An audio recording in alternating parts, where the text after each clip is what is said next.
leves. O sea, las personas no tienen grandes trastornos de la función neurológica. Y el 20% restantes son moderados a severos. O sea, existe una pérdida de conciencia igualmente, pero existe una afectación evidente de la función neurológica. Es una lesión adquirida. Así las lesiones que ocurren después del nacimiento las llamamos lesiones cerebrales adquiridas. Nos sentamos más en la orilla. Que es no degenerativa. ¿Bien? Y eso es lo que hoy día está en duda en los últimos 7 años. Porque al parecer, como dije al comienzo de la clase, el proceso inflamatorio continúa en el tiempo. Incluso tanto así que si ustedes sacan suelo cerebral de un animal, son modelos animales, de un animal que tuvo un TEC, y ese suelo se lo inocula a un animal que nunca ha tenido un TEC, el animal que nunca ha tenido un TEC empieza con trastorno de la función. Y eso es porque el ambiente inflamatorio es que continúa en el tiempo. No es congénito tampoco, y está causado por una fuerza física externa. Eso define que no tiene un centro de pensamiento. Y puede alterar o disminuir el nivel de conciencia. Y las consecuencias son físicas, y en eso no hacemos cargo, son cognitivas, en la mayoría de los casos, a las personas, sobre todo con un TEC moderado a severo, les cuesta mucho volver a su vida normal después. Muchos de ellos no se logran reinsertar socialmente, pero tampoco se logran reinsertar laboralmente. Y son temporales. Porque ¿qué es lo que a nosotros nos interesa fundamentalmente? Que muchas de las alteraciones motoras que presentan los pacientes no son solo motoras. O sea, el paciente con TEC puede ser tremendamente discapacitado, pero no tener ningún trastorno de la función motora. Puede caminar, puede sentar, puede correr, pero existen alteraciones cognitivo-motoras. O sea, los sujetos tienen, por ejemplo, el crecimiento cognitivo. Les cuesta mucho adaptarse al ritmo de los demás, o les cuesta mucho resolver tareas de alta complejidad cognitiva. Se fijan, o sea, no es el simple problema de ejecución motriz, sino que tiene que ver con cómo yo selecciono respuestas frente a tareas complejas. Ese es nuestro problema con los pacientes con TEC, por lo tanto el abordaje no es un abordaje meramente motor. La pregunta iba si todos los knockouts de los deportes de contacto pueden tener Sí, pero hay una diferencia, porque cuando la pérdida de conciencia, no voy a hablar de eso porque es muy clínico, pero está muy buena la pregunta, cuando la pérdida de conciencia es muy transitoria se habla de una concusión. Entonces, no sé si le ha pasado alguna vez que ven que alguien se cae y la persona se cae, ustedes la ven, que pierde la conciencia, pero pasa 1 o 2 segundos y la persona se reincorpora como si nada.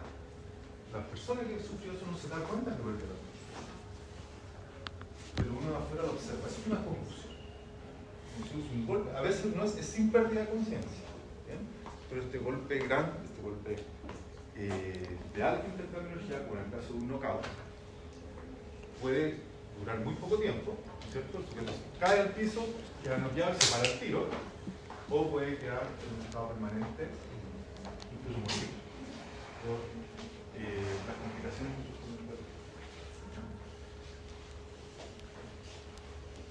Como contexto, entonces, siempre vamos a tener, de nuevo, desde el punto de vista de la rehabilitación, nosotros podemos enfocar a nuestros pacientes y caminar a los pacientes con otro tipo de lesiones de actividades cerebrales, ya no visto desde el punto de vista clínico de cuáles son sus síndromes, si es de primera motoneurona, eso queda chico cuando uno quiere describir lo que le ocurre a los pacientes cuando ya están en una etapa crónica. Entonces, en general, lo que hacemos es definirlo bajo sus capacidades motoras y sus capacidades cognitivas.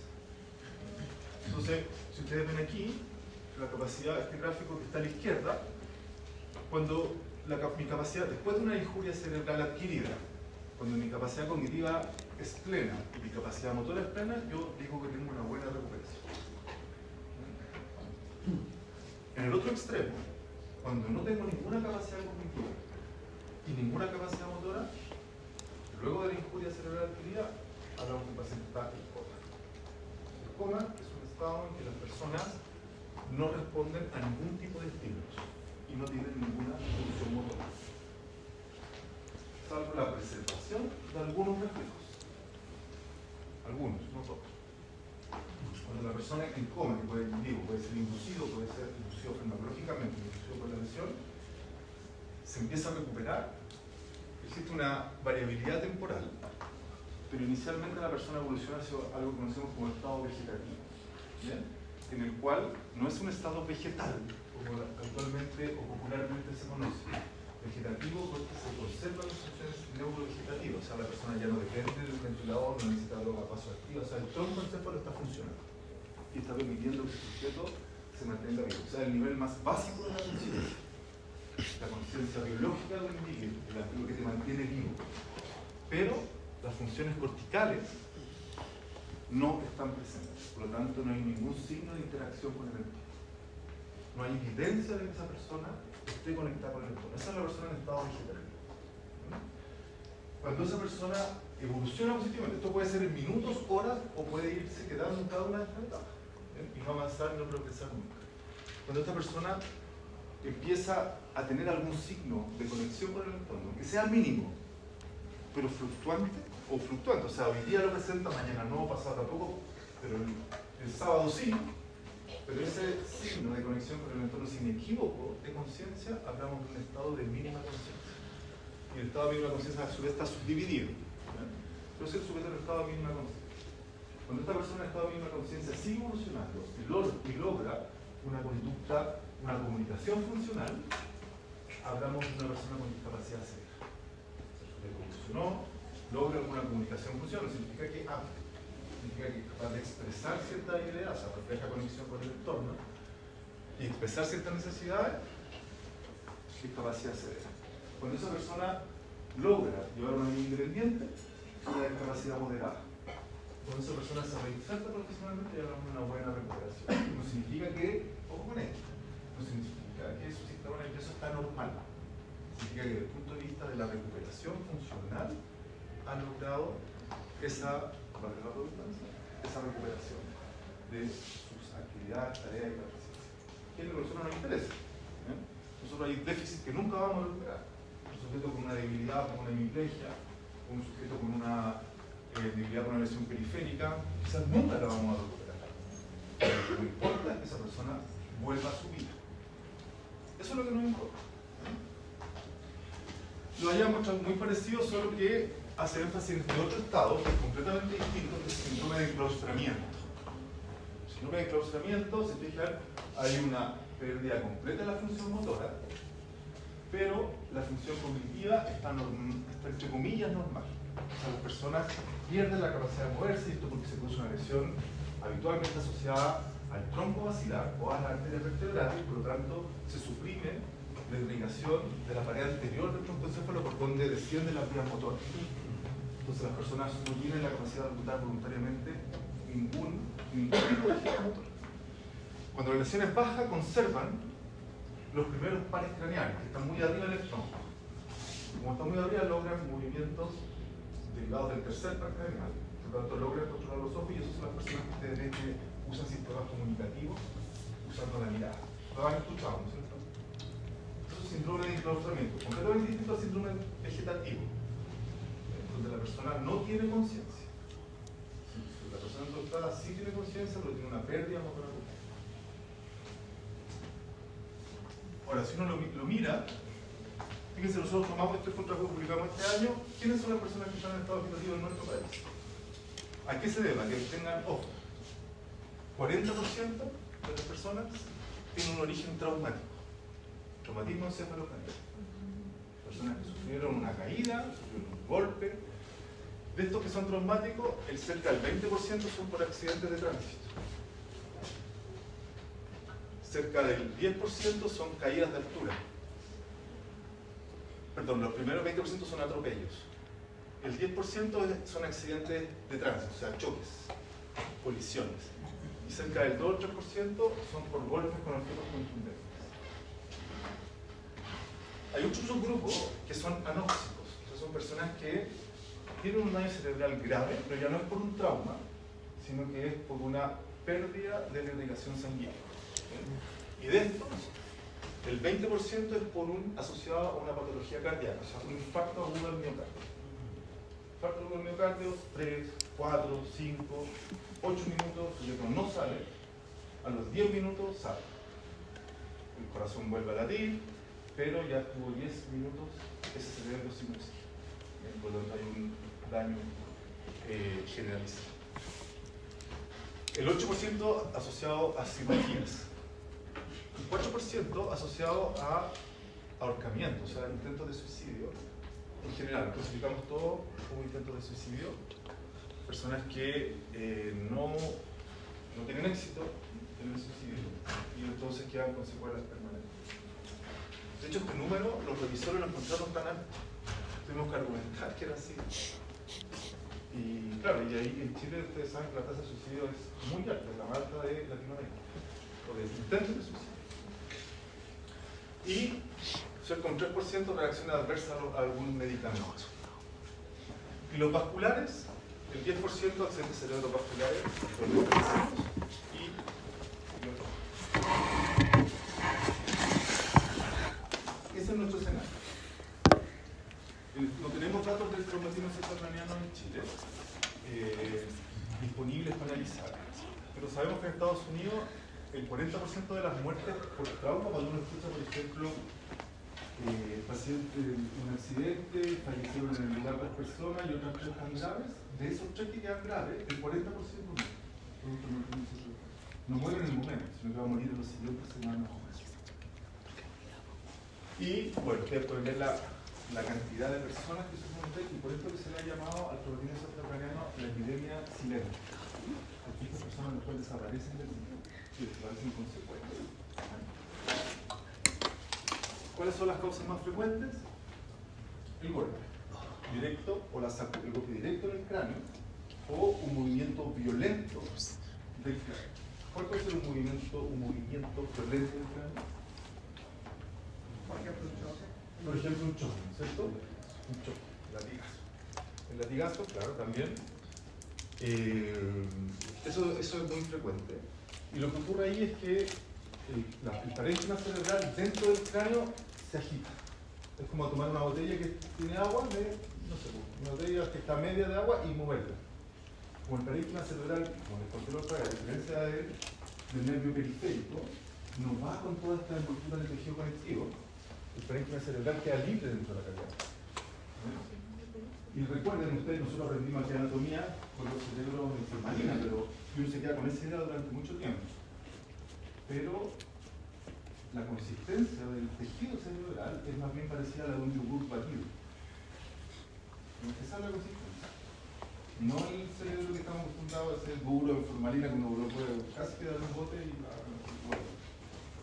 Entonces, claro, cualquier movimiento que ocurra desgarra las fibras y desgarra los vasos sanguíneos. Y esas son las causas más frecuentes. ¿Cuáles son las consecuencias clínicas? Muy superficialmente, emocionales, cognitivas, conductuales, físicas. Y los déficits neurológicos asociados principalmente, como les conté, a los problemas cognitivos. Entonces, veamos la fisiopatología temprana. El trauma mecánico, ¿qué ocurre? Afecta el metabolismo cerebral, aumenta el flujo sanguíneo, lo que empieza o lo que genera una disfunción celular, con alto riesgo de hipoxia, de hipotensión, de que la persona sufra crisis convulsivas y, en el momento, y también a largo plazo, deterioro cognitivo. ¿Cuáles son los cambios celulares? La excitotoxicidad por glutamato, ya la voy a describir, que genera muerte neuronal. La alteración de la homeostasis de calcio, con el aumento de las especies reactivas de oxígeno y de nitrato, o de nitrógeno, perdón, que son los ROS y los NOS, y la liberación de mediadores inflamatorios, que generan apoptosis o necrosis. ¿Están claros con la diferencia entre esas dos cosas? ¿No? Entonces, ¿qué tenemos? Que hay un ambiente inflamatorio, hay una disrupción del flujo sanguíneo cerebral, dependiendo siempre de la magnitud de ese intercambio de energía, que afecta a la función neural y produce muerte cerebral. Hay un daño, vamos a ir por ordenado, el daño tisular extremo más un metabolismo cerebral reducido, se afecta al flujo sanguíneo cerebral, se produce una suerte de isquemia, comienza la célula con una glicólisis que es anaeróbica, lo que hace es acumular ácido láctico, aumenta la permeabilidad de la membrana y se genera edema cerebral. Empieza a ocurrir una depresión de ATP, empiezan a fallar entonces la célula, como tiene una depresión de ATP, no logra mantener el funcionamiento de las bombas de la membrana. Y por lo tanto se altera el equilibrio electroquímico de la célula.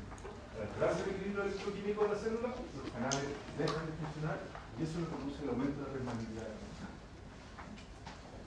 Se produce una excitotoxicidad temprana por esta despolarización, estos cambios de la membrana, y empieza una liberación excesiva de glutamato y aspartato, que son los transmisores excitatorios. Y eso genera una activación de proteasas, lipasas, peroxidasas, que pueden entonces llevar a la célula a una muerte apoptótica o una muerte necrótica. Y se generan radicales libres, ácido graso, produciendo destrucción del celular y vascular. Entonces, tenemos un impacto mecánico que genera isquemia y edema, tenemos un fallo energético, excitotoxicidad, liberación de radicales libres y muerte neuronal. Ahora, en la lesión primaria, ¿qué ocurre? En los primeros 100 milisegundos, o sea, muy tempranamente después del impacto, hay un daño mecánico directo al cerebro. Y este daño mecánico genera lesiones focales y lesiones difusas.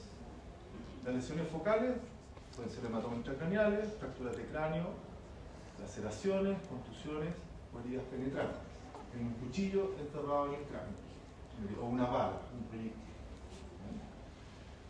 Las difusas son mucho más difíciles de objetivar, pero son las que se asumen que generan las consecuencias de largo plazo. Las alteraciones de largo plazo, y es lo que conocemos como un daño axonal difuso. Es un daño generalizado al tejido cerebral que afecta principalmente a los axones de las neuronas que proyectan a regiones distantes del cerebro. Por ejemplo, el fascículo longitudinal superior del cerebro, algunos tractos ascendentes, algunos tractos descendentes. O sea, axones muy largos que con el movimiento, este movimiento se desgasta y genera entonces de nuevo una inflamación generalizada en esta región del cerebro. Y la consecuencia inmediata puede ser, cuando son focales, el daño en la bóveda craneana y los vasos cerebrales, o sea, la fractura del cráneo. Pero ojo, que no siempre el TEC se asocia a fractura del cráneo. Y el cizallamiento, ¿no es cierto?, que es lo que explicaba recién, de los axones y también de los vasos sanguíneos, eso no lo dije. ¿Bien? Y eso lleva a una hemorragia intracerebral. Recuerden que como el cráneo no se expande, si hay una extravasación de sangre dentro de la cavidad craneal o hay edema, así como cuando se piensan y se le hincha en la muñeca, el tobillo, la rodilla, ese aumento de volumen, como no tiene para dónde expandirse, empieza a comprimir el parénquima cerebral. Y por lo tanto, la presión intracraneana aumenta mucho y eso afecta aún más la perfusión cerebral. O sea, la perfusión cerebral tiene una presión determinada. Si la presión de la caja craneana es muy alta, la perfusión no logra meter sangre al cerebro y genera isquemia adicional. ¿Sí?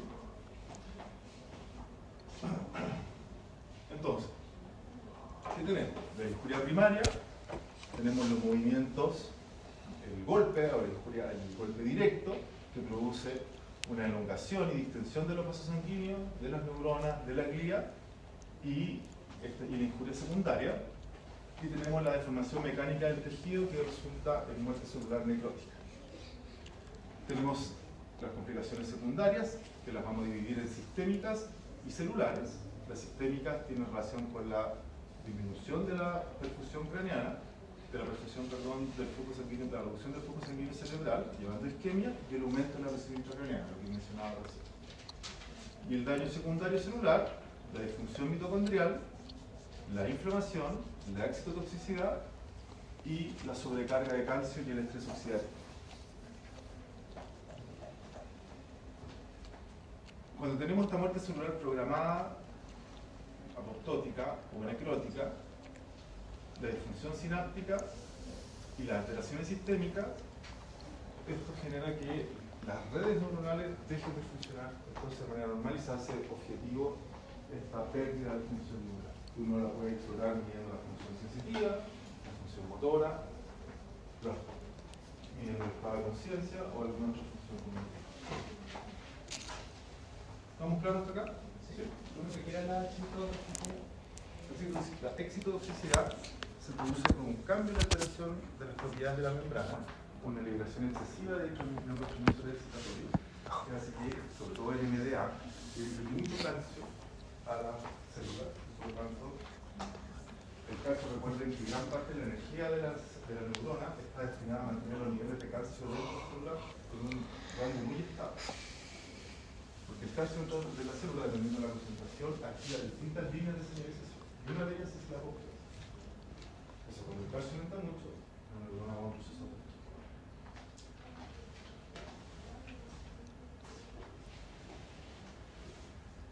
Ahora, el golpe directo puede generar hematomas intracraneales. Estos son los 4 tipos de hemorragias que podemos encontrar. La hemorragia epidural, que está entre el sangrado, se produce entre la dura madre y el cráneo. La subdural, que es entre la dura madre y la aracnoide, es un poco más lento que la hemorragia epidural, pero la que tiene mayor mortalidad. La intracerebral, que es cuando el vaso que se rompe está dentro del parénquima, la arteria cerebral media, alguna comunicante. Y la subaracnoidea, que es el espacio subaracnoideo, y se bloquea, se produce una hidrocefalia, porque se bloquea entonces el flujo del líquido cerebral. Las fracturas de cráneo pueden ser simples, compuestas, deprimidas o no deprimidas, y en general ocurren en el 10 al 30% de los casos en las personas jóvenes. ¿Cuáles pueden ser las consecuencias? La lesión de los nervios craneales, los hematomas que se asocian, los que acabo de mencionar, y las fugas de líquido cefalorraquídeo, que cuando las fracturas son de la base del cráneo, habitualmente son por la nariz o por el oído. Entonces, por el TEC, la persona empieza con un líquido blanco, saliendo por, no blanco, transparente, un poco más viscoso, por la nariz o por el oído, y eso es un signo de gravedad, porque entonces el TEC es adverso. Cuando se comprometen los lentes, el TEC es adverso. No tiene que ver con que salga o no salga así. Y esto es lo que preguntaban hace un rato, las contusiones, o también en este caso asociado al efecto de golpe y contragolpe. O sea, hay un golpe directo sobre el cráneo. Eso hace que el cráneo se desplace bruscamente en una dirección y después vuelva. Ese movimiento genera dentro de la laguna craneal el movimiento en sentido opuesto del parénquima cerebral. El ejemplo que di recién de la botella, se mueve para allá, la mueve para acá, mueve para el otro lado y va chocando con las paredes. Ese movimiento es el de golpe y contragolpe. Entonces se produce una lesión, el CAP es la lesión en el sitio del impacto directo y el contragolpe es en el lado opuesto al impacto. ¿Bien? ¿Y cuáles son las áreas más frecuentes de lesión? Es el polo frontal, los lóbulos temporales y la región de la susura cívica. ¿Se acuerdan cómo era la base del cráneo en el lóbulo frontal? ¿Se acuerdan cómo era anatómicamente el cráneo en esa región? Probablemente, no sé. ¿Cómo es la textura? ¿Se acuerdan de las fosas petrosas? Es muy rugoso. Imagínense el parénquima cerebral pasando por ahí y volviendo, y pasando y volviendo. Entonces las lesiones polares, orbitales, son muy frecuentes. Y por eso yo no insisto en que las consecuencias de largo plazo son más bien relacionadas con la organización de la consulta más que con la ejecución de la consulta.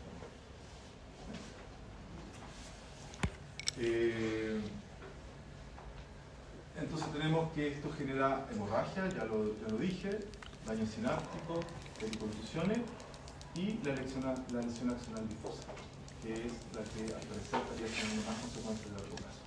Está causada por fuerzas rotacionales, no se puede objetivar inicialmente los estudios de imágenes porque es un daño, es un micro daño, por lo tanto las imágenes de la resonancia, el TAC, no permiten o no tienen esa resolución para poder observar el daño significativo. Porque es una ruptura microscópica de los axones. que está asociado al déficit neurológico grave. A ver, aquí tenéis de nuevo. Esto ya lo dije, ahí está sistematizado. Entonces aquí tienen una tabla de resumen que está en la clase, para que ustedes después la vean. El tipo de lesión según los hematomas y el daño axonal difuso y cuáles son sus características y cuáles son las consecuencias clínicas. Es lo que acabo de mencionar recientemente. Ahora, ese es el daño primario. Después tenemos un daño secundario que no ocurre en el momento del impacto, sino que en minutos, horas o días posterior al impacto y resulta de procesos metabólicos, inflamatorios, vasculares que van agravando la lesión una vez que se produce. ¿Cuáles son? El edema cerebral, que puede ser vasogénico, por ruptura de la barrera hematoencefálica, puede ser citotóxico, por falla en la bomba biónica de las células, o por ambos. El aumento de la presión intracraniana, que puede ocurrir días después. Por eso es que es tan importante cuando una persona tiene un TEC, siempre observarlo. Nunca mandarlo, vayas a dormir, descanse. Mañana lo vemos. Porque en ese descanso, en ese irse a dormir, por presión intracraniana puede ir en aumento, se produce esta herniación. La herniación es cuando el espacio, se genera este conflicto de espacio, hay edema, hay hemorragia y la parénquima cerebral empieza a comprimirse. ¿Cuál es la única salida que tiene el parénquima? Por el foramen, ¿cierto? Y por lo tanto, la pasada se comprime con el tejido conectivo, con las meninges. Esa es la herniación. La parte del parénquima empieza a pasar a través de la tienda del cerebro o del lado del cerebro y se produce esta hernia que afecta la función cerebral, que termina comprimiendo el tronco encéfalo contra la base del cráneo. Y por lo tanto se produce la pérdida de la regulación de las funciones vegetativas de la persona. Entonces nunca mandar a dormir a alguien, o sea, uno lo puede mandar ahí a apagar la luz, eso es lo que actualmente se hace, pero siempre hay que estar observando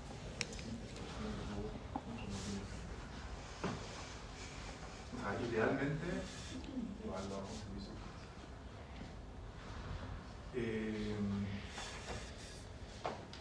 Y la excitotoxicidad. Esto es lo que me preguntabas recién. Hay una activación excesiva de receptores de NMDA y AMPA.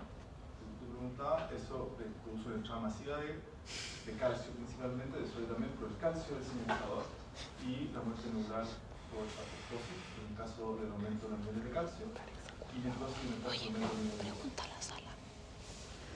Hay un estrés oxidativo por el aumento de radicales libres asociados a oxígeno y asociados a nitrógeno, lo que produce un daño adicional a las membranas, produce daño en el material genético y por lo tanto, si la neurona no puede expresar su material genético, no se puede reparar y va a la muerte apoptótica.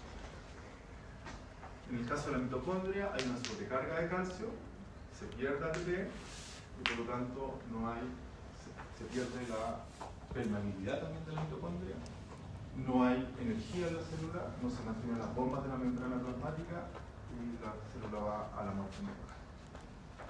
Hay inflamación, activación de la microglía y los astrocitos, que son las células entre comillas inmunológicas del sistema nervioso central, se libera citoquina. Bueno, esto es característico de todos los tipos de lesiones, la citoquina proinflamatoria, retraso neutrófilo, leucocitos. Las alteraciones hemodinámicas y metabólicas, la regulación del flujo cerebral, todas estas cosas que siguen pasando después o que pueden aparecer incluso después del infarto inicial. Y otros fenómenos asociados como el vasospasmo cerebral, que es grave. O sea, no hay perfusión, hay isquemia, de hidrocefalia postraumática y, como ya dije, las herniaciones cerebrales por el aumento de la presión intracraniana. ¿Qué ocurre en la lesión medular? Es muy parecido, como todas las neuronas. ¿Alguna duda aquí hasta el traumatismo cerebrovascular? Ahora vamos a cambiar a la lesión medular. Es muy similar a lo que ocurre en el TBI. TBI es por Traumatic Brain Injury. El En general siempre lo van a encontrar así. Hay un daño primario que produce un trauma mecánico directo. Habitualmente está asociado también a intercambios bruscos de energía. La mayoría de las lesiones medulares son por traumas directos. Se habla de traumatismo raquimedular. Este traumatismo tiene la energía suficiente para generar una ruptura de la continuidad vertebral y del tejido óseo y o del tejido conectivo de las unidas, ligamento, incluso músculos, que hace que la médula dentro del canal medular también sufra distracciones o sufra el corte completo. Hay un daño, este daño primario, después viene un daño secundario que también progresa a lo largo de los días y que es lo mismo que, muy similar a lo que ocurre en la lesión del encéfalo. Voy a hacer énfasis en las diferencias solamente. Entonces, primero, no en esta parte, porque aquí es lo mismo que ya les mostré, quiero mostrarles que son muy parecidas a la fisiopatología de las dos condiciones, de los dos traumas.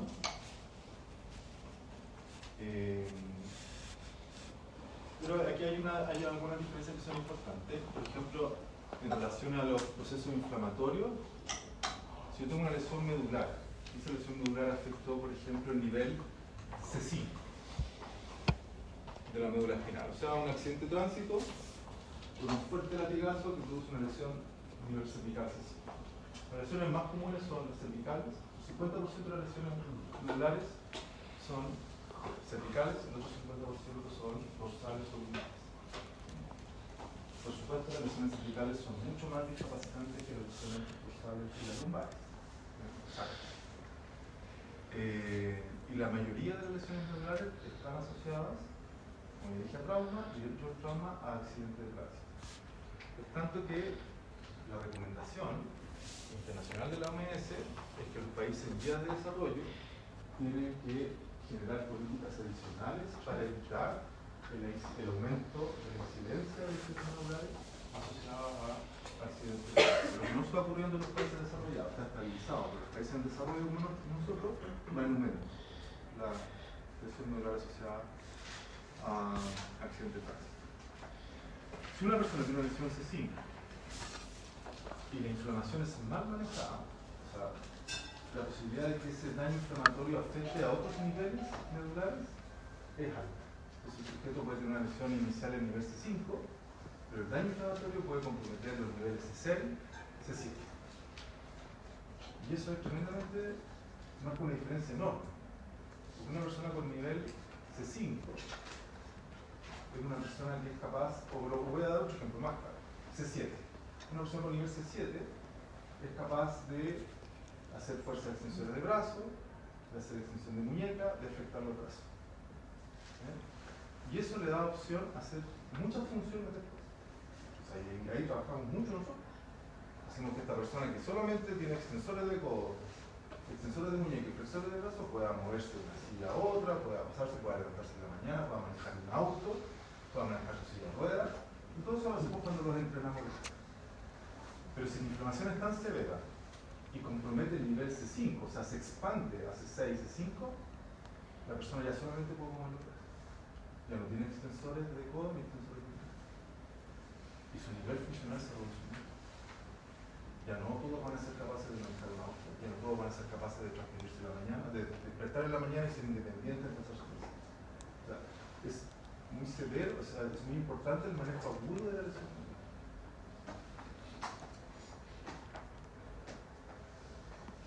Y aquí, en el caso de la lesión medular, se distingue, se hace énfasis en distintos tipos de muerte celular programada.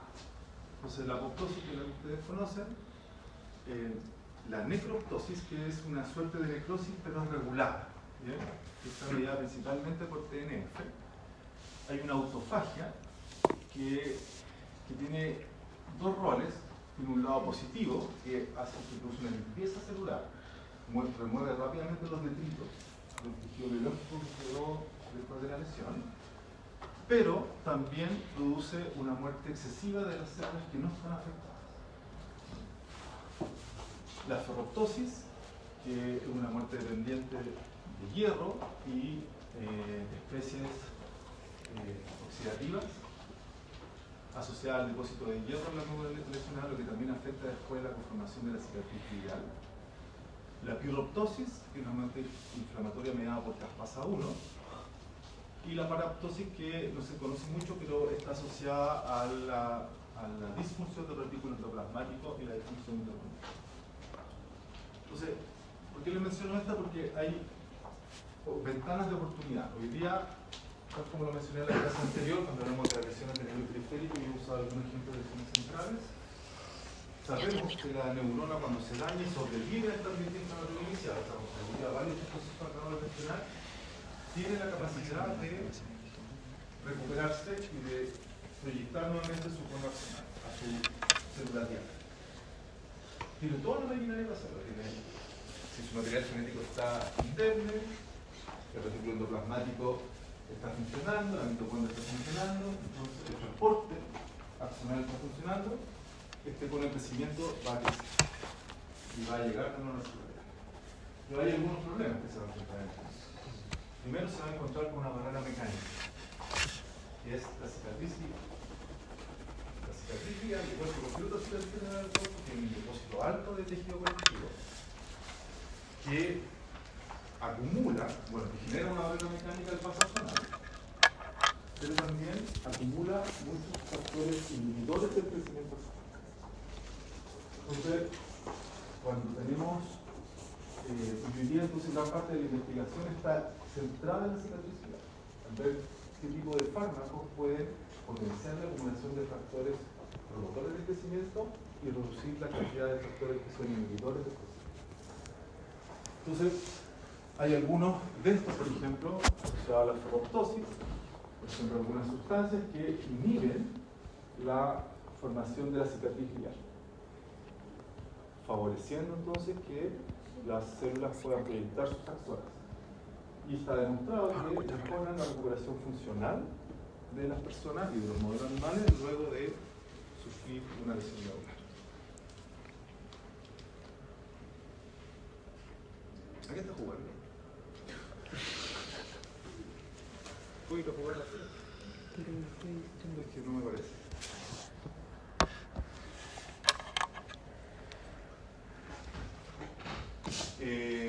Lo mismo con la autofagia, como ya lo mencioné, que puede promover una degeneración remota. Este es el lado negativo. O sea, siempre la cicatriz glial siempre tiene dos caras. La cara que evita la regeneración y los mecanismos asociados a la formación de la cicatriz glial y la muerte celular. Aquello que afecta la regeneración, pero también tiene el lado bueno. ¿Cuál será el lado bueno de la cicatriz glial?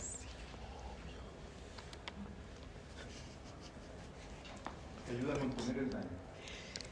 Se evita esta infección que ya mencionaba, la formación rápida, por supuesto la reparación mecánica del tejido, que en este caso no es muy útil, porque no se regenera el tejido neural por las características de las neuronas, pero por otro lado ayuda a contener la inflamación. Y eso es el lado positivo. El lado negativo es lo que ya mencioné. Ahora, esta imagen, más que, como ya está en la clase, ya tiene, más que para que se la aprendan una idea, simplemente quiero ejemplificar que uno aquí tiene una oportunidad, abre ventanas terapéuticas. Target, donde uno puede ir a, entonces, con tratamiento farmacológico, a generar o promover o reducir la amplitud para favorecer una recuperación funcional. Creo que esa era la última de las cosas.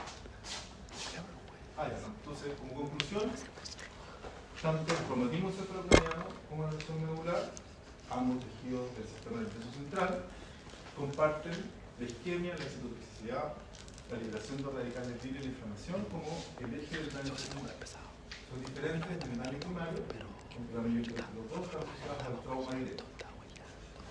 En la lesión medular destaca la relevancia de la muerte celular programada en las múltiples formas que les comenté, que va a determinar la extensión de la lesión y la formación de la cicatriz glial, y por eso que es el target de investigación para reducir o para potenciar la recuperación de la persona. Muy bien. Preguntas. Me dijo, ¿sabe que me desconcentra? No, profe, le estoy sacando fotos. ¿Preguntas? ¿Todo está claro? ¿Sí? Ya, el próximo año vamos a ver más componentes clínicos. Vamos a ver cómo es la clínica de esta